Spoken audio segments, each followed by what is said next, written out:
বেগম খালেদা জিয়ার অসুস্থতার খবরের সাথে সাথে একই সাথে তার সন্তান জনাব তারেক রহমান দেশে ফিরছেন না কেন, কবে ফিরবেন, এই আলোচনা ভীষণ ডালপালা মেরেছিল, তর্ক বিতর্ক হয়েছে। এমনকি জনাব তারেক রহমানকে একটা স্ট্যাটাস দিয়ে তার কিছু সমস্যার কথা জানাতে হয়েছে।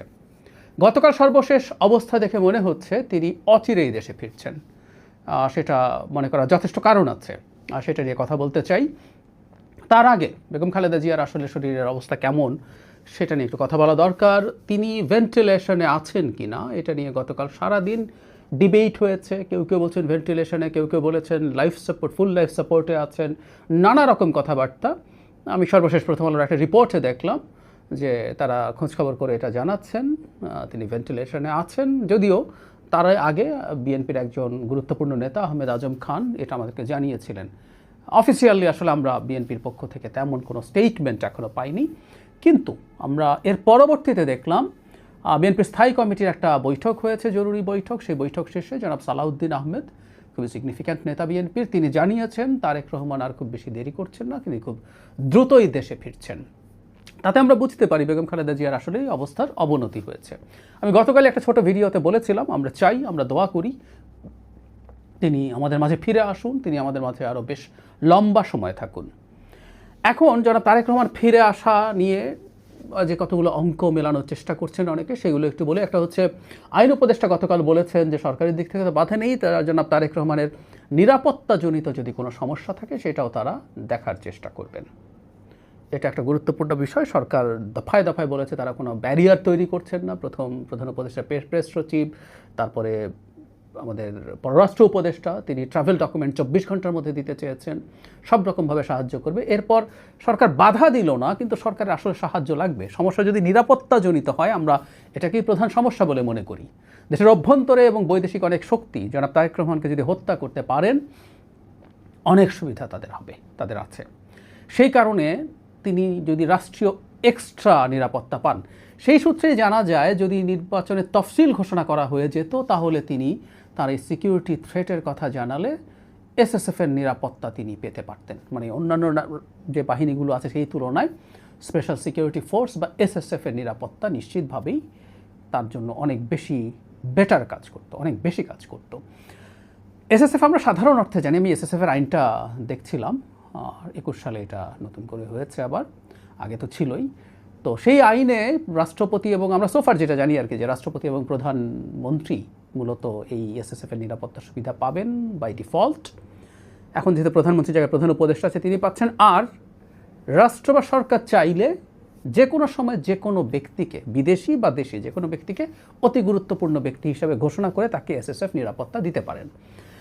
আমাদের নিশ্চয়ই চোখে পড়েছে গতকালই সরকার একটা প্রজ্ঞাপন জারি করে বলেছে বেগম খালেদা জিয়া এখন থেকে অতি গুরুত্বপূর্ণ ব্যক্তি, তাকে সেটা ঘোষণা করা হয়েছে। সেই প্রজ্ঞাপনে তাকে এসএসএফের নিরাপত্তাও দেয়া হবে সেই ঘোষণার মাধ্যমে।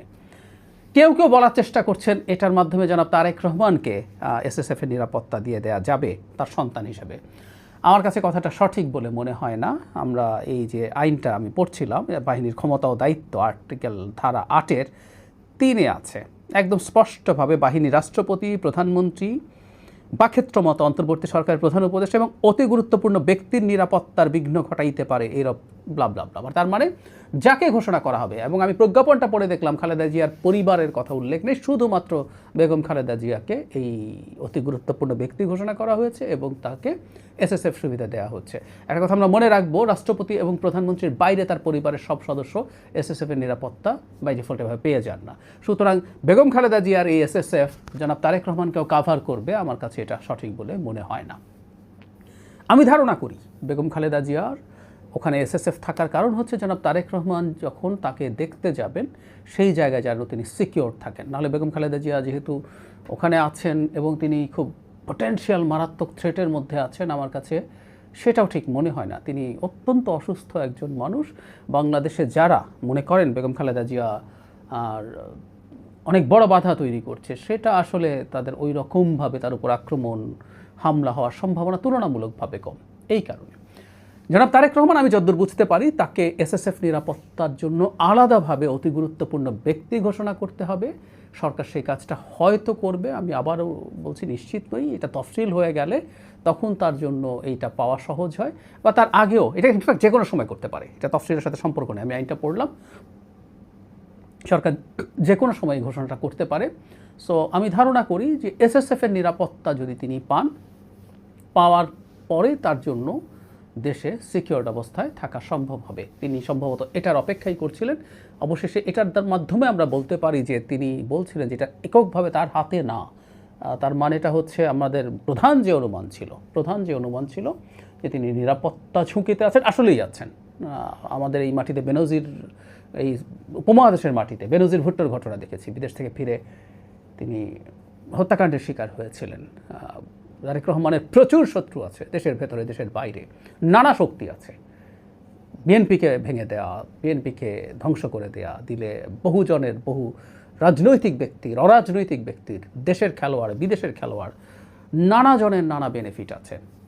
সুতরাং সেই চেষ্টা হতে পারে উনি এটার জন্যই হয়তো বা অপেক্ষা করছেন। তবে এটুকু মোটামুটি নিশ্চিতভাবে বলা যায় শেষ পর্যন্ত তিনি খুব বেশি সময় নেই আর আসছেন। কেউ কেউ বলতে পারেন যে দলের পক্ষ থেকে বহুবারই বলা হয়েছে তিনি অচিরেই আসছেন, এই মাসে আসছেন, ওই মাসে আসছেন। এটাও সেই রকম কি না আমি মনে করি না, কারণ গতকাল স্থায়ী কমিটির বৈঠকের পর নিশ্চয়ই এই ইস্যুটা নিয়ে আলোচনা হয়েছে এবং জনাব তারেক রহমান ফাইনালি একটা সিদ্ধান্ত নিয়েছেন। এবং আমি মোটামুটি নিশ্চিত যে সরকারের সাথে তার নিরাপত্তার ব্যাপারে সিরিয়াস কথাবার্তা এবং আলোচনা হয়েছে, সিদ্ধান্ত হয়েছে। এবং এটা অবশ্যই বেগম খালেদা জিয়াকে যে এসএসএফ দেওয়া হচ্ছে সেটা সাথেই হয়ে যাচ্ছে, ব্যাপারটা এই রকম নয়। আমরা আশা করি তিনি দেশে ফিরে আসবেন অচিরেই। এই ফিরে আসাটা অবশ্যই, বারবার বলছি, সব কিছু যদি সিকিওর থাকে তাহলেই তার আসা উচিত হবে। সব সিকিওর করে আসুন এবং আমাদের ভবিষ্যৎ গণতান্ত্রিক ট্রান্সফরমেশন যেটা আমরা চাইছি, সেটার জন্য বিএনপি যেভাবে গুরুত্বপূর্ণ হয়ে উঠেছে, এই দলটার ডিফ্যাক্টো চেয়ারপারসন, উনি ভারপ্রাপ্ত চেয়ারম্যান হলে উনি আসলে বহুদিন থেকে মূল দায়িত্ব পালন করছেন। তার থাকা যে অনিবার্যতা আছে সেটা ক্রমাগত বাড়ছে। নানা রকম আশঙ্কা, নানা রকম ষড়যন্ত্রের কথা আমরা শুনি। তিনি দেশে আসার সাথে সাথে আমরা বিশ্বাস করি সেগুলো প্রায় সব কিছুই উবে যাবে।